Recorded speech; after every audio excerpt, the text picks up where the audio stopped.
하나님께서 오늘 주신 말씀 고린도전서 5장 11절부터 13절까지 말씀을 한 절씩 말고 다 같이 한 목소리로 읽겠습니다. 처음부터 다 같이 한 목소리로 읽겠습니다. 이제 내가 너희에게 쓴 것은 만일 어떤 형제라 일컫는 자가 음행하거나 탐욕을 부리거나 우상 숭배를 하거나 모욕하거나 술 취하거나 속여 빼앗거든 사귀지도 말고 그런 자와는 함께 먹지도 말라 함이라. 밖에 있는 사람들을 판단하는 것이야 내게 무슨 상관이 있으리요마는 교회 안에 있는 사람들이야 너희가 판단하지 아니하랴. 밖에 있는 사람들은 하나님이 심판하시려니와 이 악한 사람은 너희 중에 내쫓으라. 아멘. 자리에 앉겠습니다. Please be seated. 하나님의 평안이 오늘 시간 여러분 심령 가운데 함께 하시기를 예수 그리스도 이름으로 축복합니다. 마태복음 13장에 보면 예수님께서 천국과 관련된 말씀을 해주시는 것을 보게 되는데요. 그 예수님 말씀에 따르면 천국은 어떤 곳이냐? 천국은 좋은 씨를 제 밭에 뿌린 사람과 같은 곳이다 라고 그렇게 말합니다. 그런데 문제는 주인이 제 밭에 좋은 씨를 뿌려 놓았는데 사람들이 잘 때 그 원수가 와서 그 밭에 가라지를 뿌리고 갔다라고 말합니다. 그래서 결실할 때 보니까요, 가라지가 함께 자라고 있더랍니다. 그래서 그 종들이 그 주인에게 가서 물어보았습니다. 분명 좋은 씨를 뿌렸다는데 어떻게 그 가라지들이 생긴 것이냐라고 그렇게 물어보았답니다. 그러자 그 주인이 원수들이 그랬다라고 그렇게 알려주었다 그러죠. 그러자 그 말을 듣고 그 종들이 그 가라지를 당장 뽑아야 되는 것 아니냐라고 제안을 했답니다. 그러자 그 주인이 하는 말이 지금 당장은 그 가라지를 뽑지 말랍니다. 왜냐하면 가라지를 뽑다가 곡식까지 같이 실수로 뽑을 수 있기 때문이랍니다. 그러니 추수할 때까지 그냥 두는 것이 낫겠다라고 말하죠. 추수할 때가 되면 추수꾼들이 알아서 그 가라지들을 먼저 거두게 될 거랍니다. 그리고 그렇게 거두어서 그것들을 먼저 다 불태울 것이랍니다. 예수님께서는 이렇게 천국에 대해서 우리들에게 잘 설명해 주셨습니다. 근데 안타깝게도 제자들은요, 이 비유를 잘 이해하지 못했던 것 같습니다. 그래서 그 이 비유의 뜻이 그것이 뭔지 다시 예수님에게 물어보게 되죠. 그러자 예수님께서 그 비유의 뜻을 다시 친절하게 알려주는데 예수님 말씀에 따르면 좋은 씨를 뿌리는 사람은 바로 자신이고 거기에 나오는 밭은 이 세상이라고 말씀하셨습니다. 또 좋은 씨는 천국의 아들들을 말하는 것이고 가라지는 악한 자의 아들들을 말하는 것이다 라고 말씀하셨습니다. 그런데 마귀가요, 이 세상에 악한 자들을 뿌려놓고 갔다는 겁니다. 그래서 세상 끝날에 천사들이 그 악한 자들을 먼저 거두어 가게 될 것이랍니다. 하나님의 나라를 무너뜨리고 또 불법을 행하는 자들을 먼저 거두어서 풀물불에 먼저 다 던져버릴 것이랍니다. 그러나 의인들은 하나님의 나라에서 해와 같이 빛나게 될 것이다 라고 우리에게 말씀해 주셨습니다. 예수님께서는 이렇게 이 비유에 대해서 아주 다시 친절하게 설명해 주셨습니다. 그러다 보니 이 비유로 인해서 일반적으로 교회들은요, 교회 안에 있는 사람들을 사실은 잘 판단하지를 않습니다. 누가 의인이고 누가 악인이고 그런 것을 잘 판단하지 않고 웬만하면 그냥 잘 참습니다. 웬만하면 그가 악인이라면 나중에 하나님께서 거두실 것이다 보니 그렇게 될 것이라고 믿고 판단하지를 않습니다. 그리고 실제로 우리가 함부로 판단할 수 없는 것은 그가 악인이 아닐 수도 있기 때문이죠. 사실 저도 그렇습니다. 사실 사역을 하다 보면 확실히 이 사람은 악인인 것 같다라고 하는 그런 느낌이 드는 사람들도 있습니다. 예전 교회에서 있었던 일인데요. 언젠가 한 번은 어떤 집사님께서 저를 본당으로 부르셨어요. 저보고 본당으로 잠깐 따라오래요. 그러더니 본당에서 하시는 말씀이 왜 남성교회 회장으로 자기를 지명해 주지 않았냐라고 저를 혼내셨습니다. 왜 자기를 무시하냐고. 그 말을 듣고요, 제가 깜짝 놀랐습니다. 왜냐하면 남성교제 회장은 제가 지명해서 세우는 것이 아니잖아요. 그렇지 않습니까? 남자들끼리 투표해서 뽑는 겁니다. 근데 그분 말씀에 따르면 제가 그분을 지명해 주었어야 했답니다. 그러면 하시는 말씀이 한 번 더 그런 일이 있으면 자기 손에 죽을 줄 알라고. 자기 손에 죽을 줄 알라고 저를 협박하셨습니다. 그 협박을 듣고 굉장히 제가 당황했는데요. 하마터면 남성교회 회장을 제가 지명해 주지 않아서 집사님 손에 죽을 뻔했습니다.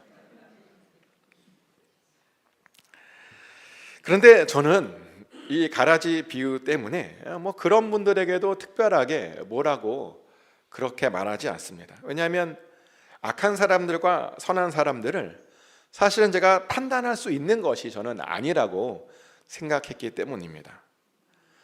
저에 대해서 나쁘게 대하면 악한 사람입니까?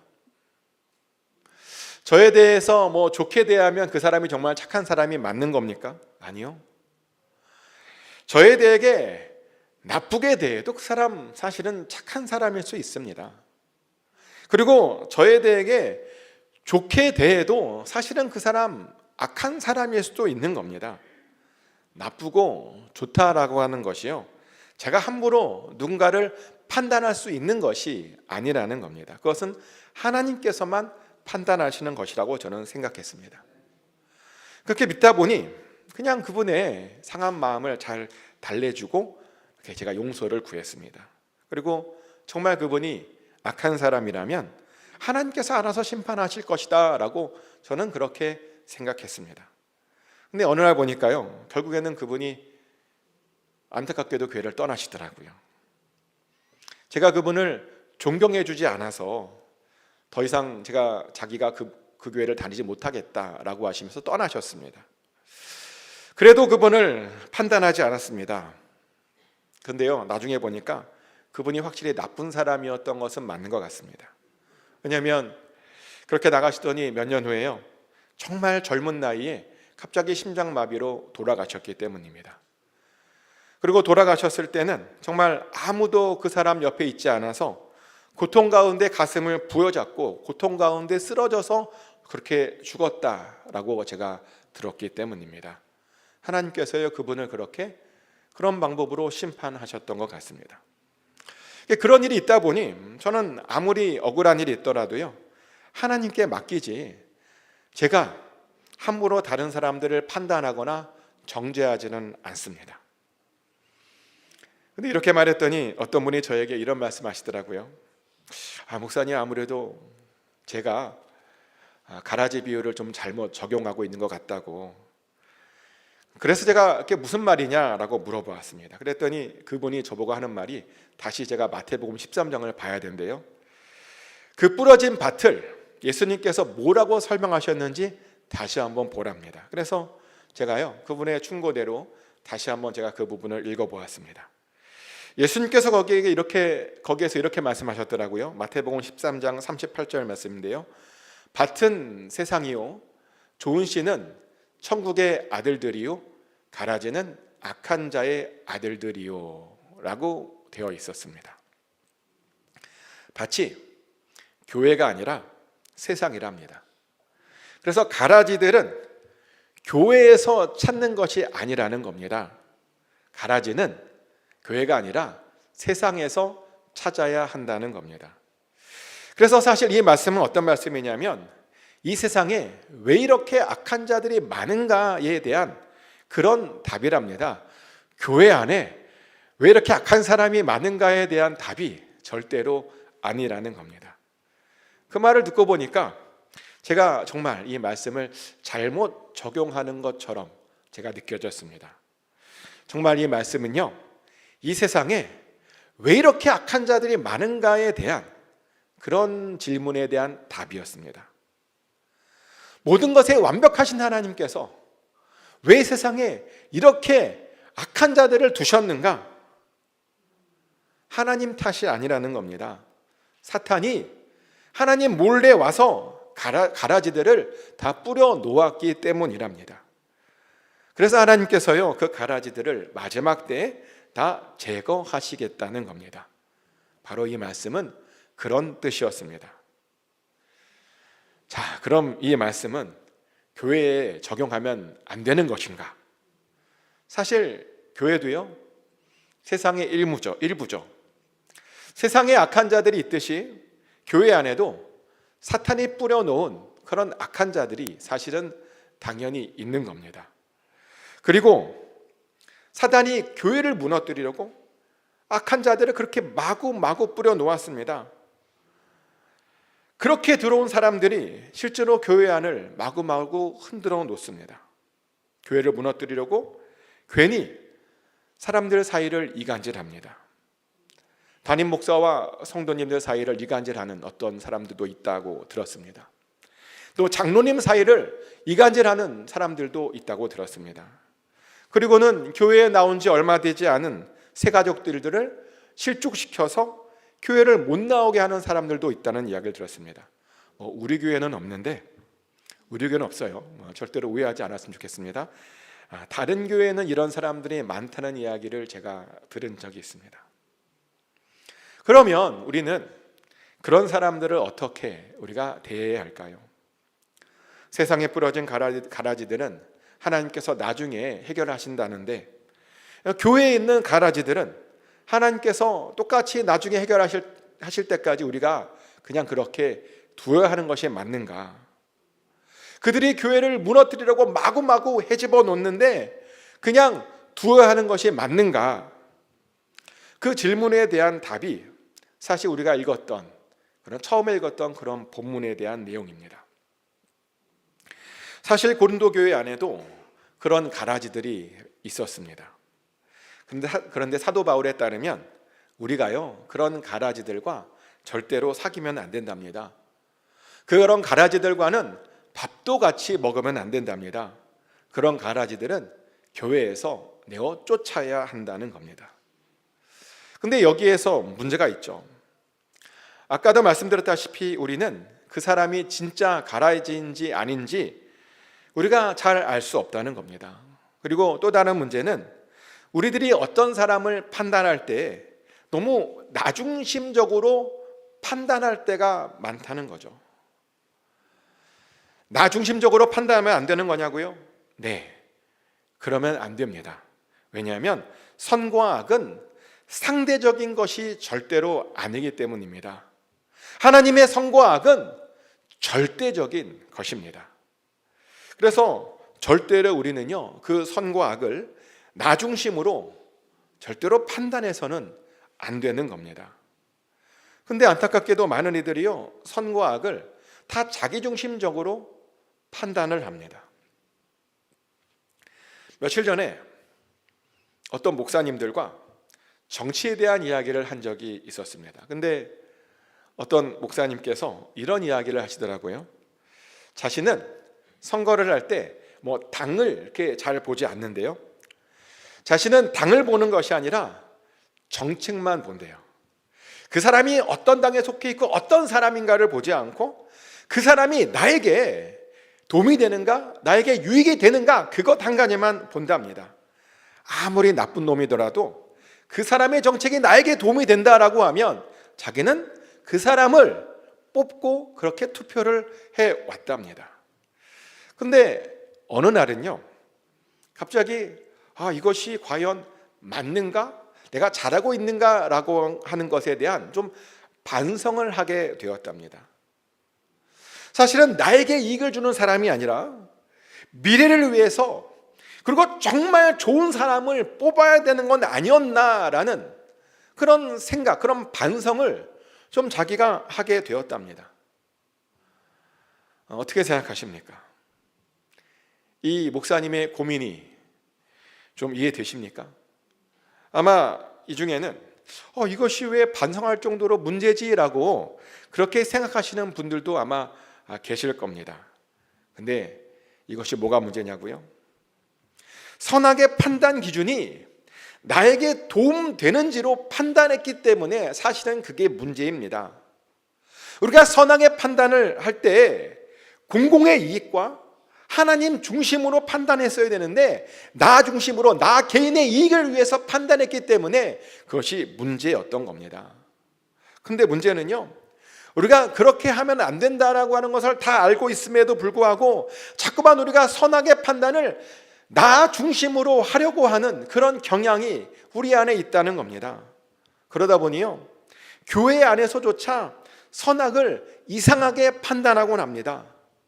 그래서요, 잘못된 결정을 내릴 때가 우리가 참 많다는 겁니다. 그런데요, 그렇게 자꾸만 잘못된 결정을 내리면 교회가 아주 크게 흔들리게 됩니다. 그래서 우리는 절대로 선악을 판단할 때 절대로 나 중심으로 우리가 판단해서는 안 됩니다. 나가 아니라 하나님 중심으로 판단해야 됩니다. 그래서 사실 선악을 판단하는 것이 아주 어렵다라고 제가 말씀드렸던 겁니다. 물론 가끔은 어떤 때는요, 누가 봐도 명백한 악인 것처럼 보일 때도 있습니다. 바울이 그런 예를 한 가지 보여줘요. 어떤 예를 보여주냐면 고린도 교회 안에 무려 음행하는 자가 있었대요.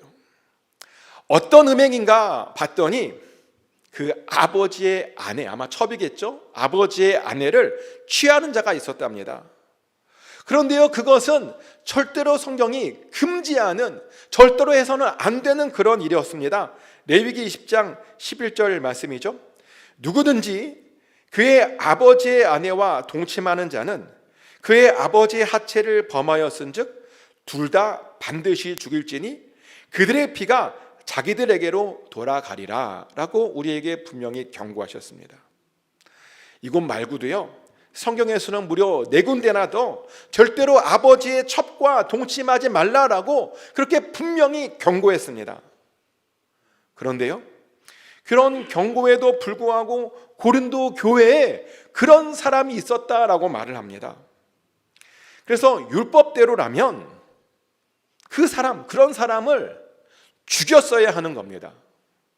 그리고 로마 법대로 죽일 수 없다면 적어도 교회 안에서는 그런 사람들을 내쫓아야 그렇게 했어야 하는 겁니다. 그런데요, 놀랍게도요, 그 고린도 교회 교인들은 그 사람에 대해서 그렇게 하지 않았답니다. 그냥 방관했답니다. 그런 가라지들을요, 그냥 교회 안에 그냥 두고 보았다는 겁니다. 그런데요, 사도 바울에 따르면 그런 행동은 굉장히 교만한 행동이다라고 말을 합니다. 그런데 맞습니다. 누가 봐도 악한 사람을 그냥 두는 것은요, 굉장히 교만한 행동입니다. 왜 사람들이 그런 사람들을 보고도 그냥 둘까요? 아마 둘 중 하나일 거예요. 어떤 상황이냐면 자기도 똑같은 짓을 하고 있다 보니까 그것을 별로 악으로 안 느꼈던지, 아니면 그 공동체를 하찮게 여기고 별로 사랑하고 있지 않던지, 아마 그럴 겁니다. 실제로요, 공동체를 사랑하지 않으면 그 공동체의 문제를 봐도 별로 큰 문제라고 생각하지 않습니다. 그 공동체를 사랑하지 않으면 그 공동체의 문제를 봐도 별로 화가 나지를 않습니다. 보니까요, 사랑해야, 우리가 어떤 것을 사랑해야 그 문제도 해결하고 싶고 또 화도 나는 겁니다. 실제로 우리가요, 배우자의 문제를 지적하잖아요. 배우자에게 잔소리하잖아요. 그죠? 배우자에게 왜 잔소리하고 왜 배우자의 문제를 자꾸만 지적해주고 화를 냅니까? 미워서요? 아니요. 사랑해서 화를 내주는 겁니다. 아멘? 아멘을 안 하시네. 왜 우리가 우리 자녀들에게 문제를 지적하고 잔소리를 하고 왜 화를 냅니까? 미워서 그러는 거예요? 아니잖아요. 사랑해서 그러는 겁니다.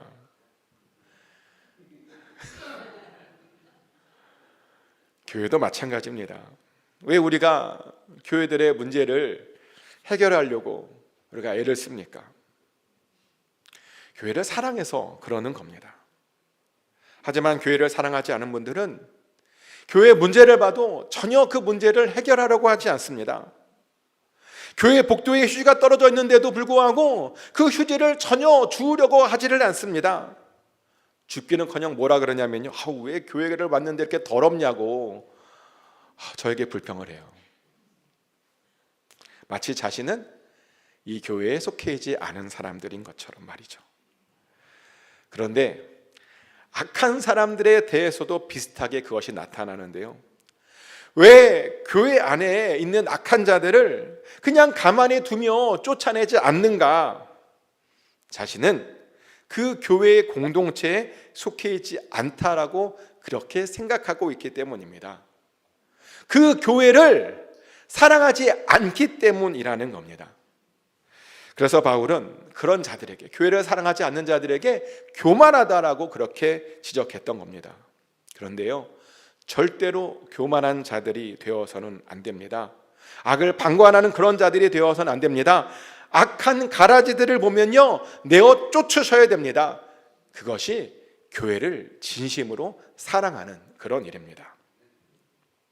또한 우리가 교회 안에서 악한 가라지들을 치워야 하는 데에는 이유가 하나 더 있는데요, 우리가 그런 자들을 내쫓아 주어야 사실은 그 영이라도 우리가 구원받을 수 있게 되는 겁니다.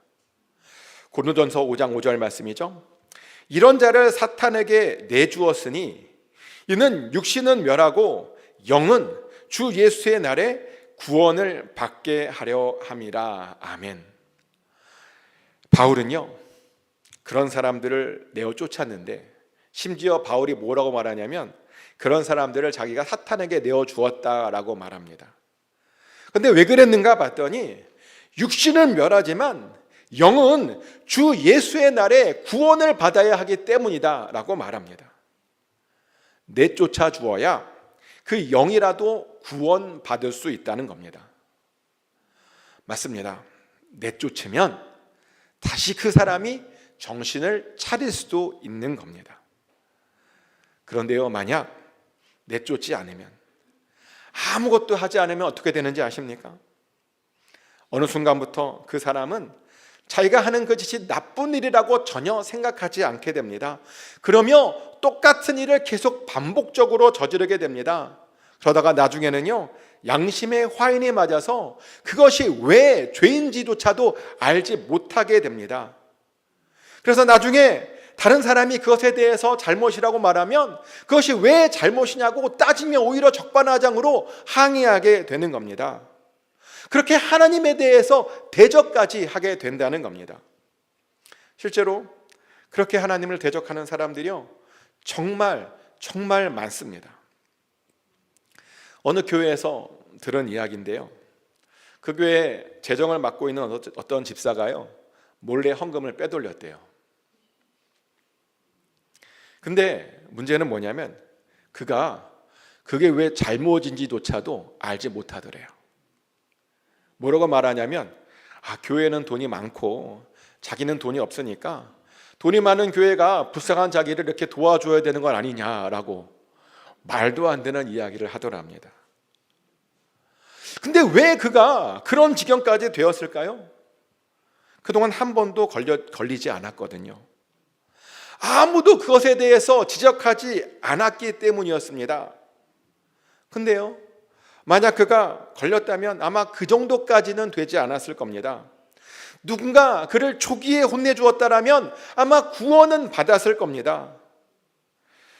그래서 어떤 때는요, 보면 혼을 내주는 것이 오히려 그 사람을 정말 진정으로 사랑해 주는 겁니다. 방관하는 것이 그를 더 악의 구렁텅이로 더 빠뜨리는 것이라는 겁니다. 그리고요, 또 우리가 우리 주변의 악한 자들을 내쫓아야 하는 데에는 또 다른 이유가 있는데요. 왜냐하면 이 죄라고 하는 것이 전염성이 있기 때문입니다. 실제로 사도 바울은 이 죄를 누룩에 이렇게 비유하죠. 고린도전서 5장 6절 말씀입니다. 너희가 자랑하는 것이 옳지 아니하도다. 적은 누룩이 온 덩어리에 퍼지는 것을 알지 못하느냐. 아멘. 적은 누룩이요, 온 덩어리에 다 퍼지게 된다라고 사도 바울은 우리에게 경고합니다. 우리는 누룩이 없는 순전하고 진실한 떡이 되어야 하는데 누룩이 퍼지면 안 되잖아요. 그러니 우리가 그 누룩을 빨리 제거해 주어야 하는 겁니다. 그러면서 성경은요, 우리가 제거해야 할 그 사람들의 그 목록까지 이렇게 알려주었습니다. 그 목록이 고린도전서 5장 11절에 나오는데 제가 읽어드리겠습니다.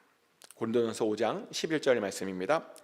이제 내가 너희에게 쓴 것은 만일 어떤 형제라 일컫는 자가 음행하거나 탐욕을 부리거나 우상 숭배를 하거나 모욕하거나 술 취하거나 속여 빼앗거든 사귀지도 말고 그런 자와는 함께 먹지도 말라 함이라. 아멘.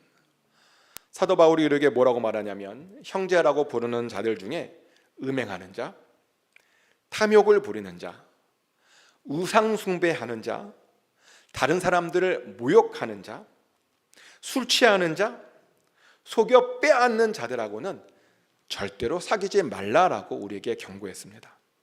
심지어 그런 자들하고는 밥도 같이 먹지 말라고 경고했습니다. 성경은 이렇게 우리가 쫓아내야 하는 악한 자들이 누구인지 아주 명확하게 우리에게 알려주었습니다. 그래서 우리들은요, 이 목록들을 아주 잘 기억하고 있어야 됩니다. 왜냐하면 그래야 이런 사람들과 사귀지 않을 수 있기 때문이죠. 그리고 그래야 이런 사람들의 죄가 우리에게 전염되지 않을 수 있기 때문입니다. 정신 차리지 않으면요, 음행하는 자 옆에 있다가 나도 모르게 같이 음행하게 됩니다. 정신 차리지 않으면 탐욕하는 자 옆에 있다가 나도 모르게 같이 탐욕하게 되는 겁니다. 정신 차리지 않으면요, 우상 숭배하는 자 옆에 있다가 나도 모르게 우상 숭배하고 있게 되는 겁니다. 정말 정신 차리지 않으면요, 다른 사람들을 모욕하고 흉보는 사람 옆에 있다가 나도 모르게 같이 동참하고 다른 사람들을 흉보고 그렇게 욕하는 자리에 있게 되는 겁니다. 정신 차리지 않으면 술 취하는 자 옆에 있다가 같이 술 취하게 되는 겁니다. 정신 차리지 않으면 다른 사람들을 속이는 자 옆에 있다가 나도 모르게 다른 사람들을 속이는 자가 될 수 있다는 겁니다. 우리는요, 절대로 그런 자들이 되어서는 안 됩니다. 악을 보면요, 최대한 멀리 하셔야 되는 겁니다. 그리고 할 수만 있다면 교회 안에서 그런 자들이 보이면 그렇게 살면 안 된다라고 우리가 권면해 줄 수 있어야 됩니다.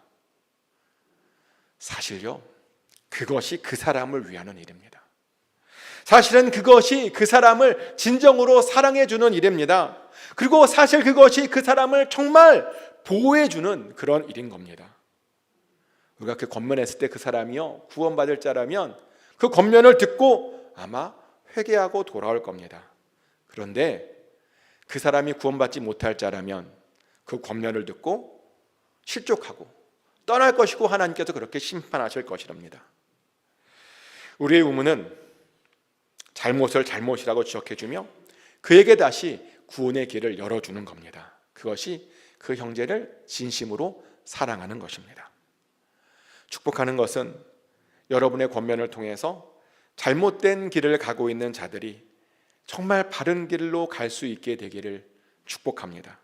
그래서 여러분 주변에 악한 자들이 다 사라지시길, 그래서 하나님의 평안만이 여러분 삶 가운데 있게 되시기를 예수 그리스도의 이름으로 축복합니다.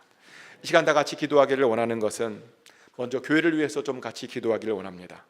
우리 교회 안에 악한 가라지들은 절대로 들어오지 못하게 해달라고, 또 우리 주변에 악한 자들이 있지 않게 해달라고 기도하면 좋겠고, 또 악한 자들을 보면 그런 자들과 멀리할 수 있게 해달라고 같이 기도했으면 좋겠습니다. 다 같이 한 목소리로 기도합니다. 하나님 아버지, 하나님께서 사랑하시는 교회, 하나님 사단 마귀가 감히 틈타지 못하게 하여 주시고, 사단 마귀가 뿌려놓은 악한 가라지들은 아버지 하나님 없게 하여 주시옵소서. 아버지, 혹시 가라지들이 있더라도 와서 은혜 받고 알곡으로 변화받게 하여 주시옵소서. 악한 자들은 변화되어서 아버지 하나님의 사람으로 변화될 수 있게 원합니다. 모든 교회가 다 그런 은혜를 경험하길 원합니다.